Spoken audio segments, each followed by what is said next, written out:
Buenos días, mi nombre es Omar Julián Plazas, residente en Nefrología Pediátrica de la Universidad de Antioquia. Con el consentimiento de ustedes, hemos empezado a grabar esta charla. Para el día de hoy, con el doctor Jofredi Nieto, como docente, voy a exponer fisiopatología de la lesión renal aguda en cuidado crítico. Entonces, para comenzar, el término de lesión renal aguda es una referencia genérica a una variedad de procesos patológicos que pueden resultar por sí mismos en una necrosis tubular aguda causada por isquemia renal o por nefritis intersticial, esta última relacionada con daño al intersticio por depósito de complejos inmunes alrededor del túbulo renal y que llevan a una disminución de la función renal. Hay muchos procesos que pueden afectar un riñón que esté aparentemente expresando una función adecuada, pero que pueden tener una capacidad renal funcional residual que no es adecuada. Entonces, cualquiera de los dos puede exponerse a alteraciones que pueden generar una lesión renal aguda y dentro de ellas, en el curso de la evolución, siempre esperamos poder encontrar alguna forma para detectarla tempranamente y poder actuar sin que llegue a terminar en una lesión que tenga consecuencias definitivas. En este punto, entonces, vamos a decir eh, que cuando ya se presenta la lesión, un riñón puede terminar teniendo una evolución favorable con una recuperación completa, no solamente por la evaluación de la creatinina viendo una tasa de filtración glomerular mayor de 90, sino con una respuesta funcional que también sea real de más de 30 mililitros por minuto. Sin embargo, dentro de estos también puede encontrarse los que aparentemente están bien, pero que realmente no lo están. El objetivo es poder llegar a tener en las unidades de cuidado intensivo biomarcadores que nos sirvan tempranamente para poder identificar la lesión y después en la recuperación poder saber cuáles son los que realmente sí se están recuperando. En medio de todo esto, entonces, hay en la UCI algunas alteraciones, algunas patologías que pueden asemejar que hay un incremento de la tasa de filtración glomerular y que realmente no lo es. Por ejemplo, los pacientes que están en sepsis, en falla hepática, los ancianitos que tienen además sarcopenia, que pueden tener una baja producción de creatinina y que pueden generar un falso incremento en el cálculo de esta tasa de filtración. Y en el otro lado están los que tienen mayor catabolismo de proteínas asociadas a grandes quemaduras, rabdomiolisis o un trauma mayor, que pueden llevar a un incremento de la producción de creatinina y que puede falsamente disminuir el cálculo de la tasa de filtración glomerular. Han tratado de optimizar este reporte de la creatinina. Acá vemos uno de ellos. Entonces, acá lo que dice es que Liu y sus colegas postulan que al hacer un ajuste de la creatinina con el agua corporal total, pero respecto al estado basal del paciente, se puede ser más objetivo en darle la gravedad a ese paciente y lo que ellos mostraron, sus resultados fueron estadísticamente significativos. Muy bien. Entonces, decimos que para hablar de la fisiopatología debemos saber cuáles son las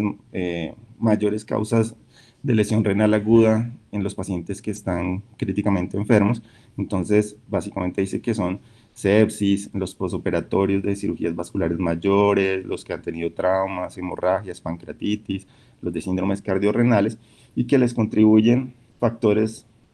asociados como el hecho de ya haber tenido una enfermedad renal, el tener una hepatopatía, el tener cáncer o una sobrecarga hídrica o patologías de base como una diabetes. Entonces, ya sabiendo cuáles son este tipo de condiciones, entonces podemos decir que sepsis, que es la más importante, tiene una condición especial y es que produce a nivel sistémico alteraciones vasculares y a nivel renal, entonces una constricción de la arteria aferente y dilatación de la aferente. Cuando llegan a pasar eh, los marcadores de PAMS y DAMS, entonces ellos pasan en el glomérulo y cuando llegan al túbulo son reconocidos por los receptores y al ser reconocidos, entonces se genera una respuesta. Una respuesta que en este caso genera alteraciones dentro de la misma célula del túbulo y que aunado a unas alteraciones que están ocurriendo en esa microvasculatura renal, generan cambios trombóticos, una obstrucción que puede ser continua o intermitente de la circulación y que va a generar cambios isquémicos que pueden terminar en necrosis. Entonces, acá en esta imagen magnificada, este segmento que vemos acá del túbulo proximal, que es probablemente el que siempre más se altera, entonces vemos cómo afectado dentro de esa pequeña arteria, entonces el glucocálix también se altera, se desprende y favorece que haya una alteración en el movimiento dentro de la circulación que favorece el, la alteración coagulopática. Y en la parte de acá abajo vemos las células también cómo se favorece que se produzca el coágulo por llegada de células inflamatorias, luego de plaquetas, y que se produzca esta alteración del flujo y, como les decía, obstrucción de esta microcirculatura. Todo para al final generar consecuentemente edema intersticial, trastorno de la difusión de oxígeno y este fenómeno de alteración isquémico y posterior necrosis. Sin embargo, durante este proceso hay algunas alteraciones que se van generando progresivamente tratando de ahorrar energía. En este caso, entonces, en esta imagen, vemos cómo la célula deja de hacer su movimiento de electrolitos, hace endocitosis de los canales a ambos lados, lo que pues,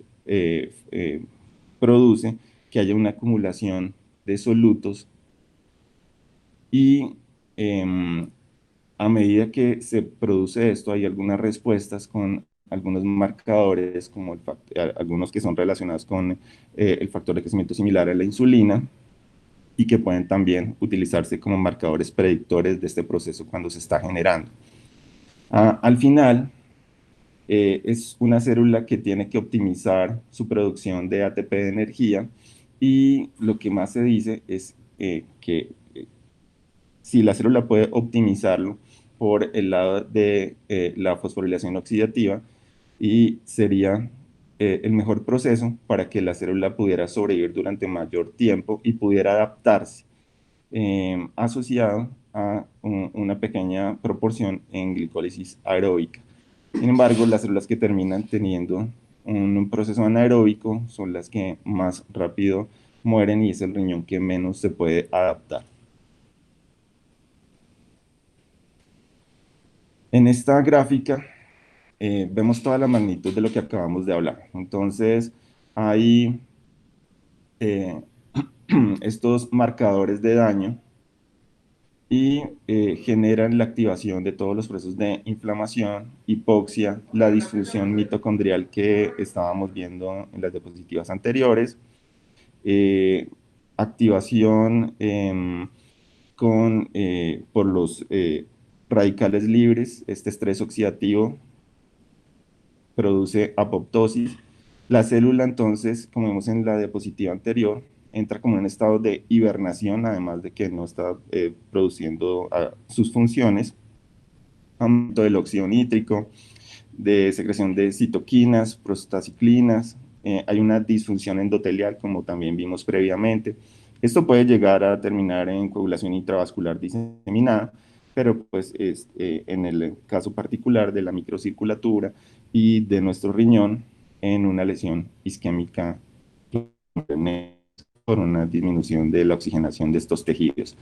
Pero a ambos lados, en el lado de los capilares y al lado tubular,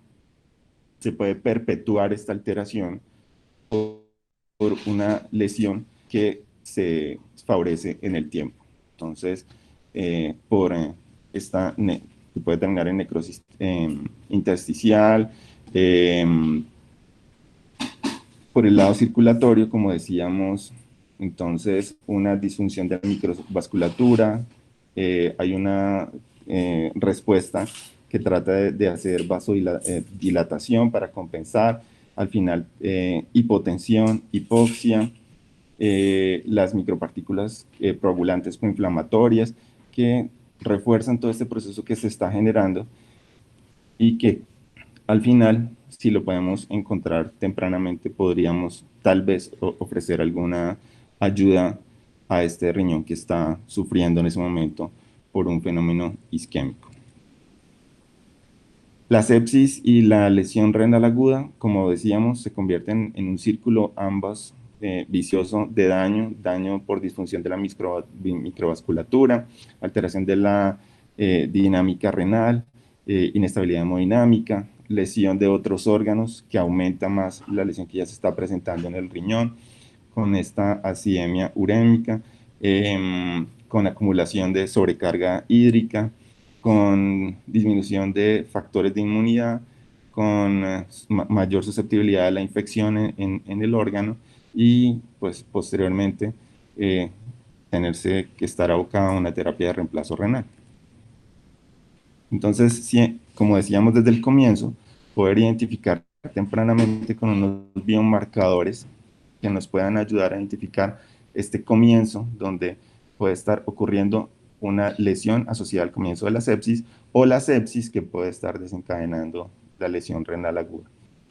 Los biomarcadores que nos ayudan a cuantificar el daño que está ocurriendo y posteriormente unos biomarcadores que nos ayuden a identificar el paciente que tiene una recuperación adecuada. Acá vemos su relación directamente con el corazón, entonces está la parte de fisiopatología de los síndromes cardiorrenales, donde una alteración en el corazón produce alteraciones con congestión venosa a nivel arterial, entonces activación de vasoconstricción, con alteración del sistema nervioso simpático, del sistema renina-angiotensina-aldosterona,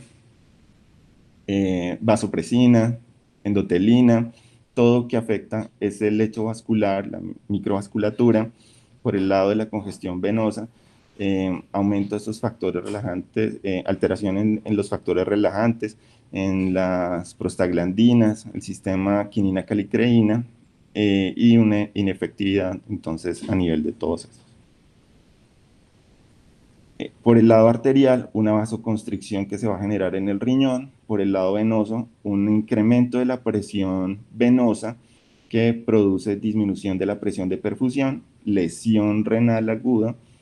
y que va a evidenciarse como una alteración funcional y que vamos a ver con los biomarcadores que tenemos, que deberíamos tener, y un daño del parénquima, que es lo que nos va a determinar a largo plazo esas cicatrices de esclerosis y fibrosis. Acá para verlo desde otro plano, con cambios hemodinámicos que están produciendo a nivel de esa cardiopatía, que generan aumento de la renina, del reflejo de los vasoreceptores, como decíamos, de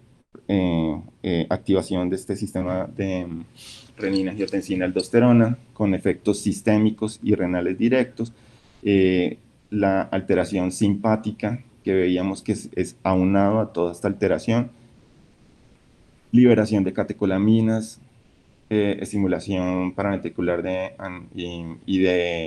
sustancias que aumentan la angiotensina 2 y al final, también como un círculo vicioso, se produce más toxicidad, vasoconstricción, lesión renal con inflamación sistémica y localizada y como decíamos al comienzo, con este estrés oxidativo y liberación de óxido nítrico que perpetúa esta alteración. Entonces, son varias las sustancias que puede estar recibiendo el paciente en la UCI que pueden estar favoreciendo esta alteración.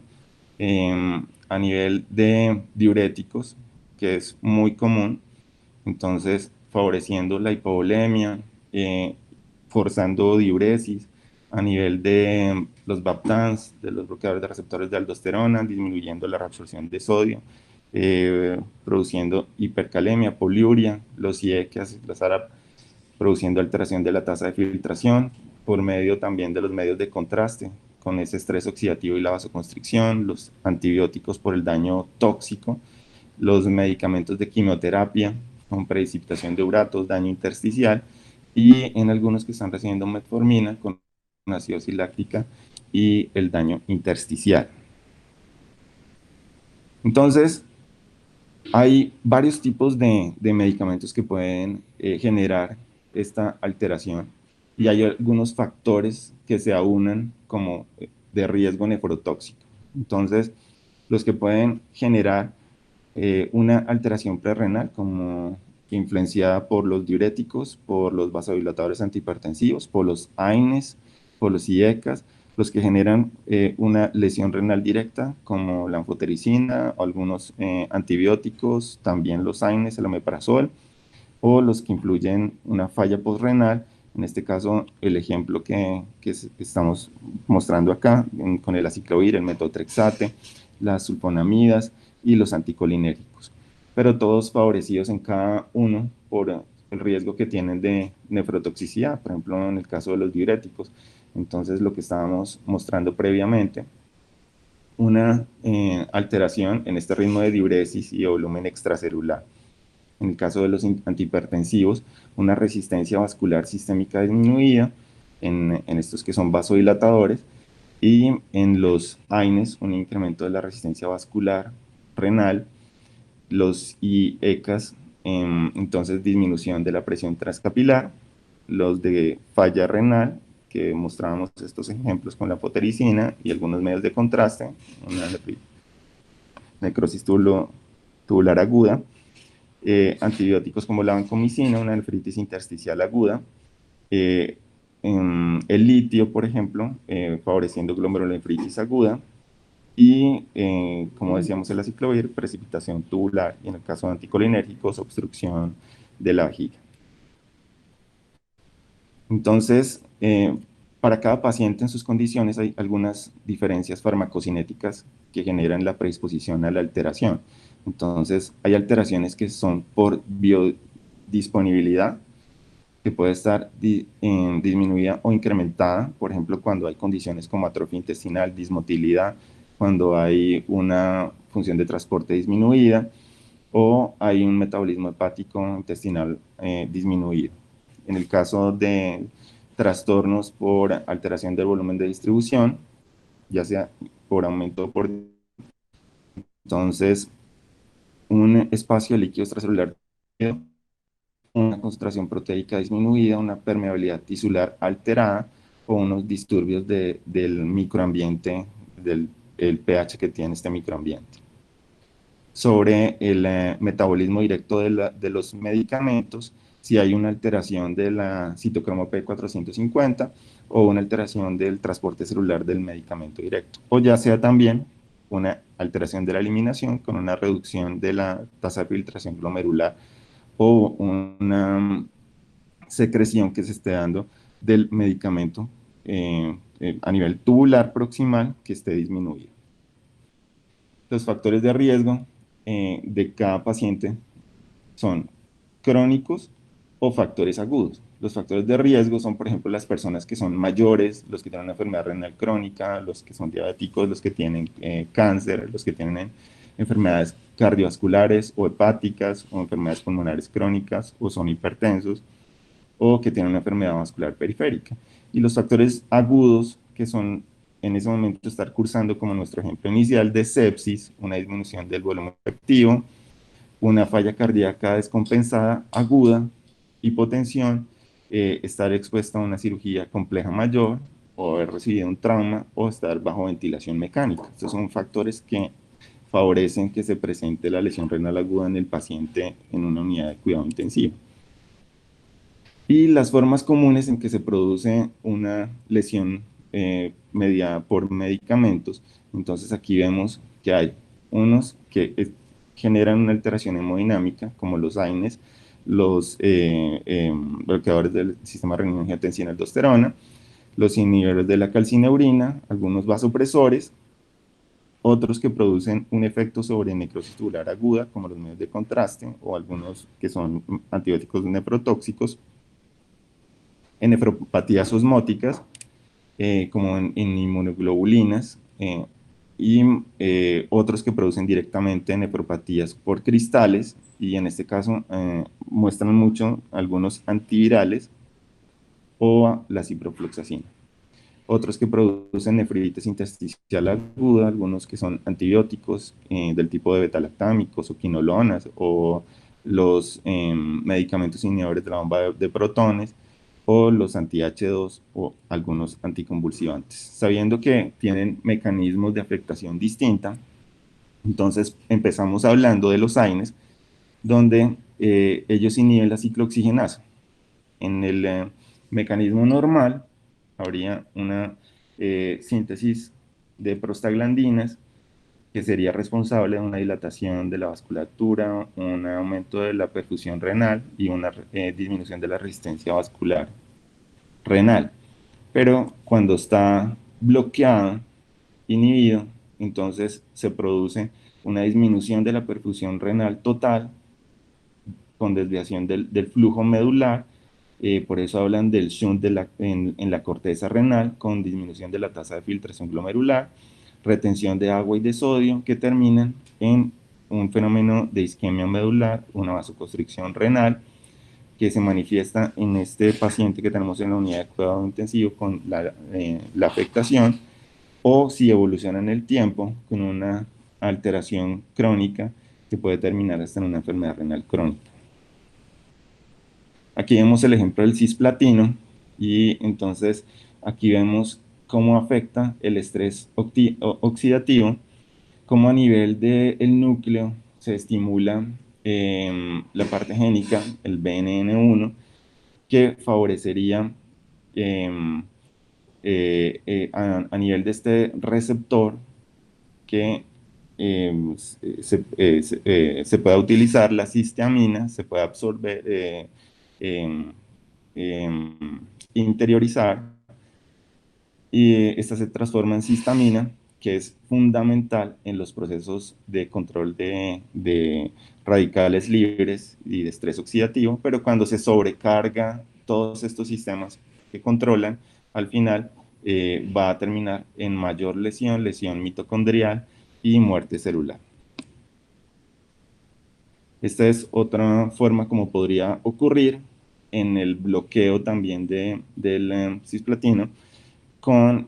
sus canales. Entonces, si se bloquean sus canales, también entonces va a haber mayor acumulación dentro de la célula, también estrés oxidativo,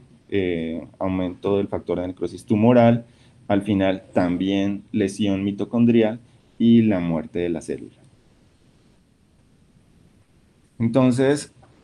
los mecanismos por los cuales estos medicamentos pueden entrar en la célula renal y generar alteraciones vienen de diferentes formas. Unas que son por mecanismos de aptenos, donde la molécula es eh, ligada a ese transportador, es presentada, reconocida por el linfocito T, y es presentada, como decía, a una célula presentadora de antígenos que va a generar una respuesta inflamatoria local dentro del riñón. Ese es otro de los mecanismos por los cuales puede ocurrir. Otros como proaptenos, que necesitan dentro del organismo ser liberados, transformados, pero después con el mismo mecanismo de transporte, el linfocito T y la presentación a su célula presentadora de antígenos, que magnifica la respuesta inflamatoria. O este que es el PI, que es una presentación directa que está ocurriendo ahí a la célula presentadora. En el caso de los aptenos, entonces hablan de las penicilinas, de cefalosporinas, de los AINES, los mecanismos para los proaptenos, drogas que contienen sulfonamidas, y los del PI, que son como por ejemplo la carbamazepina, la lopurinol, aquí hablan de flucloxacilina. Y entonces acá vemos cómo esta célula presentadora genera una respuesta inflamatoria que se activa dentro del riñón,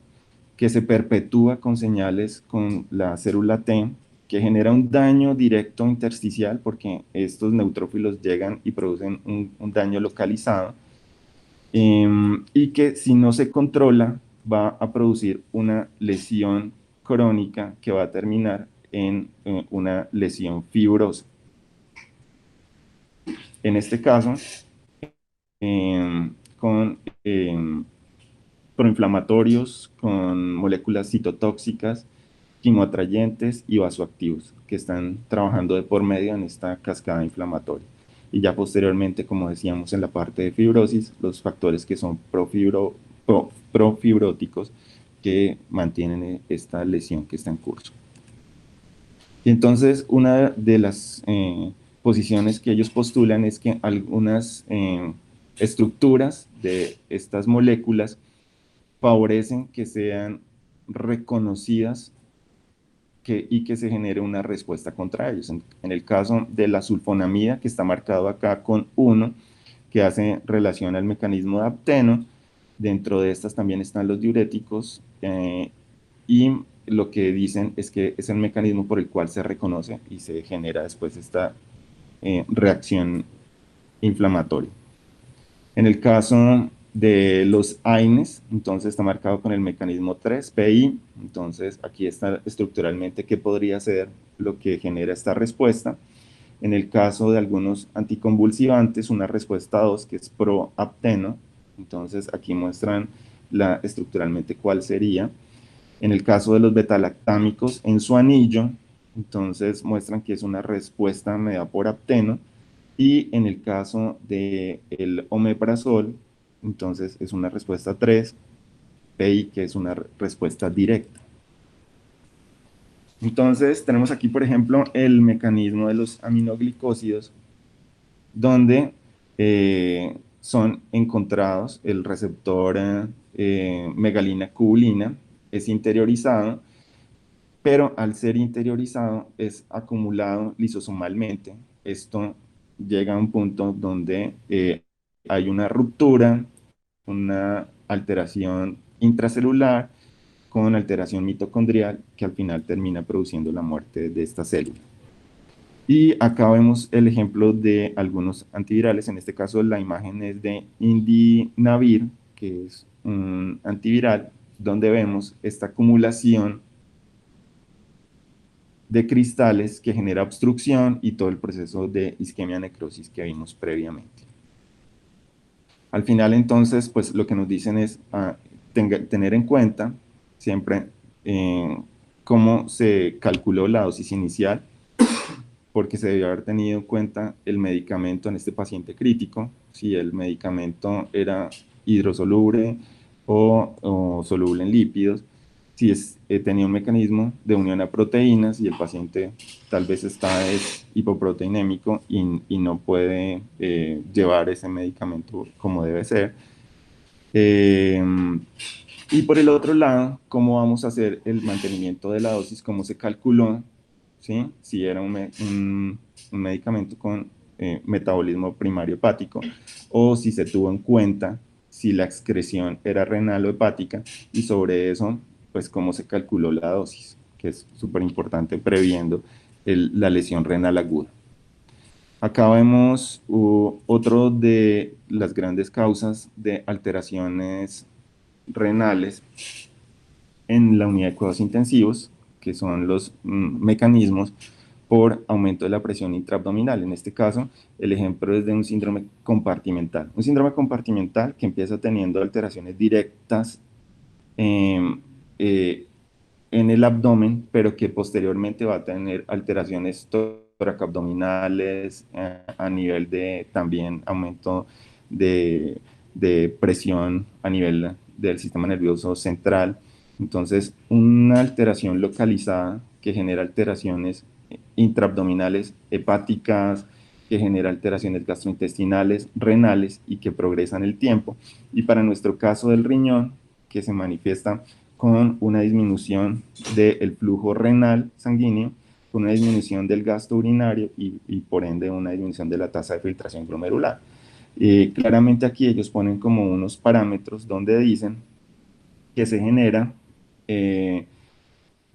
sobre una presión intraabdominal mayor de 15 milímetros de mercurio, oliguria, y cuando esa presión intraabdominal es mayor de 30 milímetros, el paciente se encuentra anúrico. Entonces, ese es otro de los mecanismos por los que se genera alteración en el paciente en la unidad de cuidado intensivo.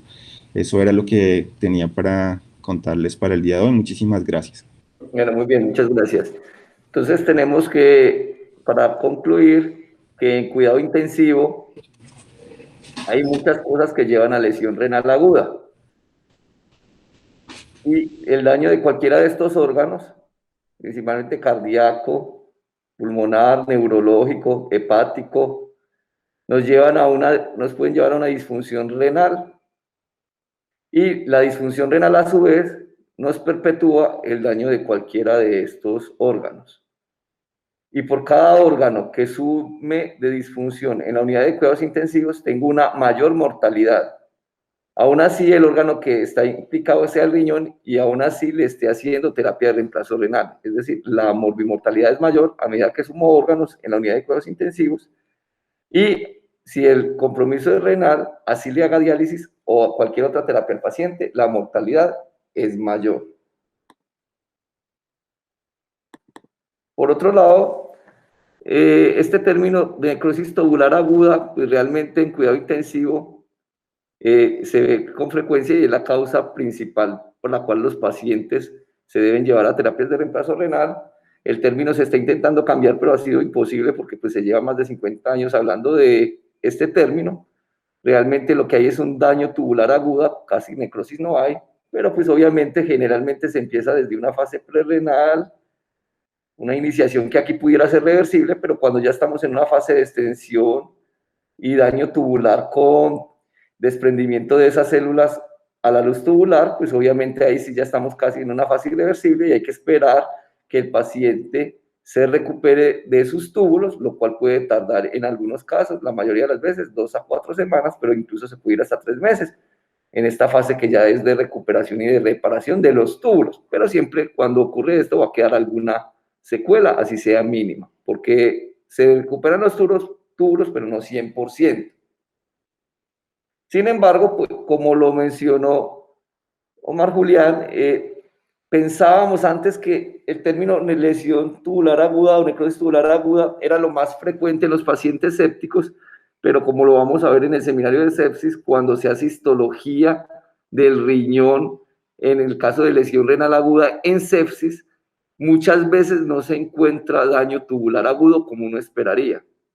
De hecho, muchas de las biopsias son muy normales, sin embargo, el paciente está muy enfermo y no está orinando. Y como lo vamos a ver en sepsis, hay una serie de mecanismos adicionales donde el riñón tiene una disociación del flujo sanguíneo. Inicialmente, de hecho, está hiperdinámico, está hiperperfundido en algunas zonas como la corteza y está súper hipoperfundido en la médula. Y además, donde hay una serie de inflamación, alteración de la coagulación, y esto nos lleva a un daño renal que no siempre es por necrosis tubular aguda y ese concepto debe quedar muy claro. Y esto es por las características de la circulación renal. Si ustedes, por ejemplo, tienen en cuidado intensivo un paciente con sepsis, hipotenso, pero al principio puede estar hiperdinámico, pero por la circulación renal y el gran flujo sanguíneo que hay, sobre todo en la corteza, pues un paciente con sepsis tiene una sangre hiperinflamada y al tener una sangre hiperinflamada también está hipercoagulable y eso nos va a producir mecanismos de que aunque la corteza puede estar inicialmente bien perfundida, nos puede producir microinflamación en los glomérulos, éstasis sanguínea en los glomérulos y nos puede llevar a disfunción renal. Y obviamente, pues el que más sufre es la médula, por este mecanismo. Ustedes lo saben muy bien, la médula renal está hipoperfundida fisiológicamente y en una situación crítica aún más. Eso es porque ustedes saben que la médula se perfunde por la arteriola eferente que da las vasos peritubulares y de ahí ya sale el oxígeno. Cuando el oxígeno llega aquí a esta zona ya está muy disminuido y esta zona es muy metabólicamente activa porque ahí es donde se dan los mecanismos de transporte tubular, sobre todo en el túbulo proximal. Entonces, no solo que ya llega menos oxígeno a esta zona, sino que las demandas metabólicas son muy grandes. Entonces, en un paciente crítico, obviamente tenemos superinflamado la corteza, en sepsis, que es el mecanismo principal, lo tenemos, esta zona está hiperperfundida, pero con una sangre hiperinflamada e hipercoagulable, lo cual genera disfunción, y obviamente tenemos una mayor hipoperfusión de la médula renal. Entonces, la zona más crítica, obviamente, es la médula, y el túbulo contorneado proximal, pues es la zona más metabólicamente activa y la rama ascendente de Henle, y son las zonas que más sufren durante los episodios críticos en la unidad de cuidados intensivos, hablando, por ejemplo, específicamente de sepsis.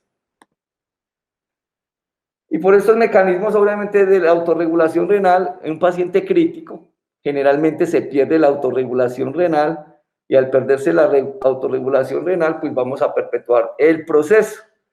Y muchas veces nosotros ayudamos con eso cuando en la unidad de cuidados intensivos, como lo dijo Omar Julián, tenemos que usar algunos nefrotóxicos, como por ejemplo los IECA, los ARA-2, los AINES o antibióticos como los aminoglucósidos, etcétera. Perpetuamos eso. Uno de los mecanismos más conocidos es oponernos a la autorregulación renal, interfiriendo con la vasodilatación de la aferente, dando por ejemplo AINES, o interfiriendo con la vasoconstricción de la eferente, utilizando por ejemplo IECAS o ARA-2. Lo fisiológico en una situación crítica que tenga compromiso renal es vasodilatación de la aferente y vasoconstricción de la eferente, eso es lo fisiológico. Si yo me opongo a esos mecanismos, pues voy a tener mayor daño renal, como ustedes lo saben muy bien, y estas imágenes las conocen pues, donde yo puedo intervenir en esa autorregulación renal.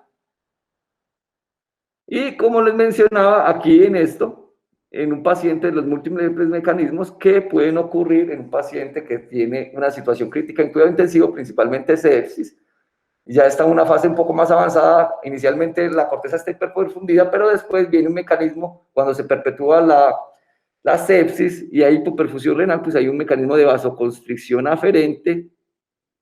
¿cierto? Y hay un daño tubular, y hay una disfunción en toda la microcirculación por las moléculas inflamatorias de la sangre, el sistema inmunológico, y un estado hipercoagulable con incluso microtrombos en esta zona. Y otro de los mecanismos que ocurre también de lesión renal aguda en la unidad de cuidados intensivos es la que tiene que ver con el corazón, donde cuando usted tiene una disfunción cardíaca nos produce una lesión renal aguda, de forma aguda, lo que se conoce como cardiorrenal tipo 1, o eso en eso. Y en la unidad de cuidados intensivos también podemos tener que una disfunción renal aguda nos produzca una falla cardíaca aguda, lo que se conoce como cardiorrenal tipo 3, o mejor dicho, renocardíaco. O podemos tener en la unidad de cuidados intensivos, que es lo más frecuente, como una disfunción multiorgánica de cualquier etiología aguda. En la unidad de cuidados intensivos, lo más frecuente es sepsis, nos produce disfunción de ambos órganos. Y cada órgano por separado perpetúa la disfunción del otro. Entonces tenemos disfunción de los dos, y la falla cardíaca produce más disfunción renal, y la disfunción renal produce más falla cardíaca. Aunado a esto, que tenemos el sistema renina-angiotensina-aldosterona está activado en todas estas situaciones, hay una activación del sistema renina-angiotensina, y con mucha frecuencia nos oponemos a esa activación, lo que perpetúa el daño. Sin embargo, en las situaciones críticas. Sin embargo, también el sistema renina-angiotensina tiene que ver mucho en la disfunción multiorgánica que se produce, o sea que es algo bidireccional. Cuando usamos obviamente ciertos medicamentos, algunos pacientes tenemos que usar diuréticos. Si usamos diuréticos, también a veces si el paciente está hipovolémico podemos perpetuar el daño.